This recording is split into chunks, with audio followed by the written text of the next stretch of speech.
بسم اللہ الرحمن الرحیم۔ پیارے دوستو، السلام علیکم ورحمۃ اللہ وبرکاتہ۔ آج آپ کے ساتھ ایک ضدی بادشاہ کی کہانی شیئر کرتے ہیں۔ بہت پرانے زمانے کی بات ہے کہ کسی ملک پر ایک بادشاہ حکومت کرتا تھا۔ اس بادشاہ کی ایک ہی بیٹی تھی جس کا نام شہزادی گلفشاں تھا۔ شہزادی گلفشاں اپنی خوبصورتی، خوش اخلاقی اور عقل مندی کی وجہ سے دور دور تک مشہور تھی اور کئی ملکوں کے شہزادے اس سے شادی کے خواہش مند تھے، مگر بادشاہ ان شہزادوں کی طرف سے آنے والے ہر رشتے کو نامنظور کر دیا کرتا تھا۔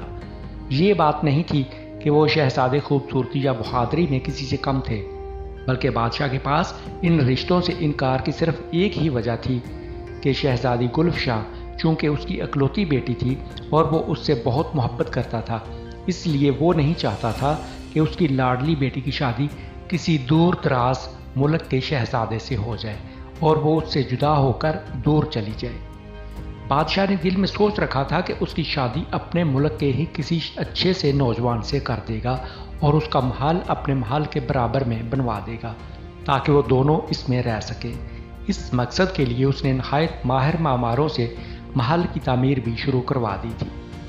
بادشاہ اپنی ملکہ سے بھی بہت محبت کرتا تھا۔ ویسے تو وہ ہر لحاظ سے ایک بہترین حکمران تھا، حکومت کے کاموں میں بہت دلچسپی لیتا تھا اور اپنی عوام کی فلاح و بہبود کے لیے دن رات کوشاں رہتا تھا، مگر اس کی اس ضد نے سب کو پریشان کر کے رکھ دیا تھا کہ وہ شہزادی کی شادی کسی دور دراز ملک کے شہزادے سے نہیں کرے گا۔ ملکہ اس کو لاکھ سمجھاتی کہ لڑکیاں تو پرائی ہوتی ہیں، ایک روز ان کو اپنے گھر جانا ہی پڑتا ہے، مگر بادشاہ کے کان پر جوں تک نہیں رینگتی تھی۔ ایک روز جب اسی موضوع پر بات ہو رہی تھی تو ملکہ نے بادشاہ کو اپنی مثال دی کہ وہ 7 سمندر پار ایک ملک کی شہزادی تھی، مگر بادشاہ سے شادی کر کے اسے بھی اپنے ماں باپ کو چھوڑ کر آنا پڑ گیا تھا۔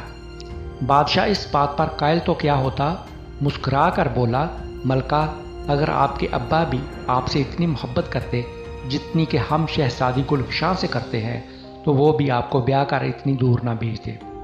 ملکہ نے یہ بات سنی تو منہ پھلا کر بولی، جہاں پناہ، آپ کو پتہ ہے میرے ابا حضور میرے بغیر کھانا بھی نہیں کھاتے تھے۔ میں ایک لمحے کے لیے بھی ان کی نظروں سے اوجھل ہو جاتی تھی تو وہ بے چین ہو جاتے تھے۔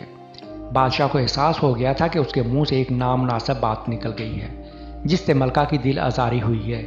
اس نے کہا، پیاری ملکہ، ہم معافی چاہتے ہیں، ہم نے مذاق ہی مذاق میں ایک غلط بات کہہ دی، ورنہ حقیقت تو یہ ہے کہ تمام باپ اپنی بیٹیوں سے یکساں محبت کرتے ہیں۔ ملکہ نے بادشاہ کی شرمندگی محسوس کر کے نرمی سے کہا، میرا خیال ہے کہ ہماری شہزادی ملک فارس کے شہزادے احمر کو پسند کرتی ہے۔ آپ کو یاد ہے نا، وہ اپنے ماں باپ کے ساتھ تھوڑے دن پہلے ہمارے ملک میں آیا تھا۔ دونوں حالانکہ چند روز ہی ایک ساتھ رہے تھے، مگر اتنے کم عرصے میں ہی آپس میں کافی گھل مل گئے تھے۔ اس کی ماں نے شہزادی کا رشتہ بھی مانگا تھا آپ سے، مگر آپ نے کہہ دیا تھا کہ سوچ کر جواب دیں گے۔ میرا تو خیال ہے کہ آپ ہاں کر ہی دیجیے، شہزادہ احمر ہماری بیٹی کو بہت خوش رکھے گا۔ بادشاہ نے ملکہ کی بات کا جواب تو نہیں دیا، صرف اتنا کہہ کر اٹھ کھڑا ہوا، ملکہ تم اس سلسلے میں جلد ہی خوشخبری سنو گی۔ یہ کہہ کر بادشاہ تو کمرے سے نکل گیا اور ملکہ دھک سے رہ گئی کہ جانے بادشاہ کیا کرنے والا ہے۔ بادشاہ کا ایک وزیر بھی تھا، بہت عقل مند، وفادار اور بادشاہ کا جانسار۔ وزیر کا ایک بیٹا بھی تھا اور اس کا نام شہریار تھا۔ وہ تلوار بازی، تیر اندازی اور نیزہ بازی میں یکتا تھا۔ صورت شکل اس کی ایسی تھی کہ جو دیکھے دیکھتا رہ جائے۔ شہزادی گلفشاں اور شہریار کا بچپن ایک ساتھ ہی گزرا تھا۔ بادشاہ اور ملکہ اس کو اپنے بیٹوں کی طرح ہی چاہتے تھے۔ یہی وجہ تھی کہ اس کی تعلیم و تربیت اور تلوار بازی وغیرہ کی تربیت شہزادی گلفشاں کے ساتھ ہی ہوئی تھی۔ وہ دونوں ایک دوسرے سے بہت مانوس تھے اور ایک دوسرے کے دکھ سکھ کے ساتھی تھے۔ گرمیوں کی ایک دوپہر تھی، کھانا کھانے کے بعد سب لوگ اپنے اپنے کمروں میں آرام کر رہے تھے۔ زیادہ دیر نہیں گزری تھی کہ ایک کنیز بھاگتی ہوئی ملکہ کے پاس آئی اور گھبرائے ہوئے لہجے میں بولی، ملکہ عالیہ، جلدی سے آئیے، شہزادی صاحبہ کی طبیعت خراب ہو گئی ہے۔ کنیز کی یہ بات سن کر ملکہ گھبرا گئی اور دوڑ کر شہزادی کے کمرے میں آئی۔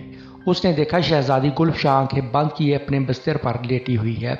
ایسا معلوم ہوتا تھا جیسے وہ بے خبر سو رہی ہے۔ ملکہ نے غصیلی نظروں سے کنیز کی طرف دیکھا اور بولی، شہزادی تو سو رہی ہے، تم کہہ رہی ہو کہ اس کی طبیعت خراب ہو گئی ہے۔ کنیز خوف سے تھر تھر کانپنے لگی اور بولی، ملکہ حضور، شہزادی صاحبہ اچھی خاصی مجھ سے باتوں میں مصروف تھی کہ اچانک انہوں نے ایک چیخ ماری اور بستر پر گر پڑی۔ میں نے انہیں بہت آوازیں دی مگر انہوں نے کوئی جواب نہیں دیا۔ یہ بات سن کر ملکہ کو بھی تشویش ہوئی۔ اس نے پہلے تو شہزادی کو ہلا جلا کر اٹھانے کی کوشش کی، پھر جب کوئی کامیابی نہیں ہوئی تو اس نے بادشاہ کو اطلاع کروائی۔ شہزادی کی خراب طبیعت کے بارے میں سن کر بادشاہ کے تو ہاتھوں کے طوطے اڑ گئے۔ وہ بھاگا آیا اور محل کے تمام طبیبوں کو طلب کر لیا۔ وہ سب شہزادی کا معائنہ کرنے لگے۔ ایک طرف وزیر زادہ شہریار بھی منہ لٹکائے خاموش کھڑا تھا۔ تھوڑی دیر بعد جب طبیبوں نے معائنہ ختم کیا تو وہ خاصے مایوس تھے۔ انہوں نے بادشاہ کو بتا دیا کہ شہزادی کا مرض ان کی سمجھ سے بالاتر ہے۔ یہ سن کر بادشاہ کے چہرے کا رنگ اڑ گیا اور وہ سر پکڑ کر بیٹھ گیا۔ یہ خبر جنگل کی آگ کی طرح پورے ملک میں پھیل گئی تھی۔ بادشاہ نے اسی وقت ملک کے دوسرے حکیموں اور طبیبوں کو بھی طلب کر لیا اور شہزادی کو دکھایا گیا، مگر بے سود۔ شہزادی کا مرض کسی کی بھی سمجھ میں نہیں آیا تھا اور وہ بدستور اپنے بستر پر بے سود سوتی رہی۔ اسی پریشانی میں شام ہو گئی۔ اگلے روز مایوس ہو کر بادشاہ نے یہ اعلان کروا دیا کہ جو بھی شہزادی کو نیند سے بیدار کرے گا، شہزادی کی شادی اسی سے کر دی جائے گی۔ اس اعلان کو سن کر کوئی بھی حاضر نہیں ہوا، کیونکہ سب لوگ ہی یہ سوچ رہے تھے کہ جب بڑے بڑے حکیم اور طبیب اس سلسلے میں کچھ نہیں کر سکے تو وہ کیا کریں گے۔ اس صورتحال سے بادشاہ اور ملکہ سخت پریشان تھے۔ ان کی مایوسی بڑھتی جا رہی تھی کہ ایسے میں ایک جوبدار نے آ کر اطلاع دی کہ ملک فارس کا شہزادہ احمر آیا ہے اور شہزادی کے علاج کے سلسلے میں بادشاہ سے ملنا چاہتا ہے۔ نا امید بادشاہ کی امید ابھی باقی تھی۔ اس نے شہزادے احمر کو فوراً ہی اپنے کمرے میں طلب کر لیا۔ محل کے پہرے دار اس کو لے کر حاضر ہو گئے۔ بادشاہ اس سے پہلے بھی ملا ہوا تھا۔ چند روز قبل وہ اپنے ماں باپ کے ساتھ اس کے محل میں آیا تھا۔ شہزادہ احمر نے جھک کر بڑے ادب سے بادشاہ کو سلام کیا اور بولا، جہاں پناہ، میں اپنے ساتھیوں کے ساتھ شکار پر نکلا ہوا تھا۔ منادی کرنے والوں سے سنا کہ شہزادی صاحبہ نیند سے نہیں جاگ رہی۔ میرا خیال ہے کہ ان کی بیماری کا علاج میرے پاس ہے، اس لیے آپ کی خدمت میں حاضر ہو گیا ہوں۔ اس کے گفتگو کرنے کے انداز اور وجاہت نے بادشاہ کو بہت متاثر کیا تھا۔ اس نے دل میں سوچا کہ اگر اس خوب روح شہزادے نے اس کی بیٹی کو ٹھیک کر دیا تو وہ ضرور اس سے اس کی شادی کر دے گا۔ پھر بھی اس نے اپنی تسلی کے لیے ایک سوال کیا، تم تو ایک شہزادے ہو، حکمت کے کاموں سے تمہارا کیا واسطہ ہے؟ شہزادے احمر نے ادب سے ہاتھ باندھ کر کہا، جہاں پناہ، شہزادی صاحبہ کسی بیماری میں مبتلا نہیں ہے، یہ مسئلہ دوسرا ہے۔ بادشاہ کی آنکھیں حیرت سے پھیل گئی۔ تمہارا مطلب یہ ہے کہ کسی جادوگر یا دیو وغیرہ کا چکر ہے؟ شہزادہ احمر نے نفی میں سر ہلا کر کہا، جی نہیں، میں یہ بھی نہیں کہہ سکتا۔ پھر اس نے ہیرے جواہرات والی ایک چھوٹی سی خوبصورت ڈبیا نکالی اور اسے بادشاہ کو دکھا کر بولا، شہزادی صاحبہ کو کچھ بھی ہوا ہو، ان کا علاج اس ڈبیا میں بند ہے۔ بادشاہ حیرت اور دلچسپی سے اس ڈبیا کو دیکھنے لگا۔ احمر کی بات میں جانے کیا بات تھی کہ ملکہ کو بھی امید ہو گئی کہ اس کی بیٹی اب ٹھیک ہو جائے گی۔ وزیر زادہ شہریار بھی وہیں کھڑا تھا اور بڑی دلچسپی سے شہزادے کی باتیں سن رہا تھا اور اس کے ہونٹوں پر ایک دوستانہ مسکراہٹ تھی۔ اس کے بعد بادشاہ اور وہ سب لوگ اس کمرے میں آئے جہاں شہزادی محو خواب تھی۔ شہزادے احمر نے بغور شہزادی کو دیکھا۔ کچھ سوچتے ہوئے اس نے وہ خوبصورت ڈبیا کھول کر اس میں سے ایک پر نکالا۔ وہ پر حسین و جمیل رنگوں سے جگمگا رہا تھا۔ شہزادے احمر نے اس پر کو شہزادی کے تلووں سے لگایا۔ جیسے ہی پر نے اس کے تلووں کو چھوا، شہزادی کو ایک ہلکی سی چھینک آئی اور وہ بستر پر اٹھ کر بیٹھ گئی اور حیرانی سے سب کو دیکھنے لگی۔ بادشاہ اور ملکہ کے منہ سے خوشی کی ایک چیخ نکل گئی۔ بادشاہ نے جلدی سے آگے بڑھ کر شہزادی کو گلے سے لگا لیا۔ شہزادی گھبرائی ہوئی سی لگ رہی تھی۔ ابا حضور، مجھے کیا ہو گیا تھا؟ اس نے پوچھا۔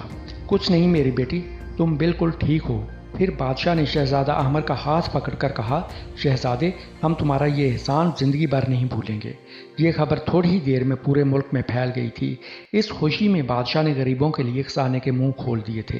چند روز کے بعد حسب وعدہ شہزادہ احمر اور شہزادی گلفشاں کی بڑی دھوم دھام سے شادی کر دی گئی۔ رخصتی کے وقت شہزادی بادشاہ کے سینے سے لگ کر رونے لگی تو بادشاہ نے شفقت سے اس کے سر پر ہاتھ پھیرا اور کہا، بیٹی، ہم غلطی پر تھے۔ ہر لڑکی کو ایک نہ ایک روز اپنے گھر جانا پڑتا ہے۔ یہ ہماری خوش قسمتی ہے کہ تمہاری شادی احمر جیسے خوبصورت اور ذہین شہزادے سے ہوئی ہے۔ ملکہ شہزادی کی جدائی سے رنجیدہ تو تھی، مگر اس بات پر خوش بھی تھی کہ بادشاہ نے شہزادی کی شادی کے سلسلے میں اپنی ضد چھوڑ دی تھی۔ اس نے بھی شہزادی کو گلے سے لگا کر دعائیں دی۔ اس موقع پر سارے وزیر، مشیر اور دوسرے ملازمین وہاں جمع تھے۔ بادشاہ نے اپنی بیٹی کو بے شمار قیمتی تحفے دیے تھے اور 100 سپاہیوں کا دستہ ان کی حفاظت کے لیے ساتھ کر دیا تھا۔ سفر پر روانہ ہونے سے پہلے شہزادی نے چاروں طرف دیکھا جیسے کسی کو تلاش کر رہی ہو۔ جلد ہی اس کی نگاہ وزیر زادے شہریار پر پڑی۔ وہ ایک کونے میں سر جھکائے اداس کھڑا تھا۔ شہزادی دوڑ کر اس کے قریب پہنچی اور اس کے دونوں ہاتھ پکڑ کر بولی، شہریار بھائی، اگر آپ یہ سب کچھ نہ کرتے تو میری شادی کبھی بھی شہزادہ احمد سے نہیں ہوتی۔ آپ نے اتنی اچھی ترکیب بتائی تھی کہ ابا حضور اپنی شرط سے دستبردار ہونے پر مجبور ہو گئے۔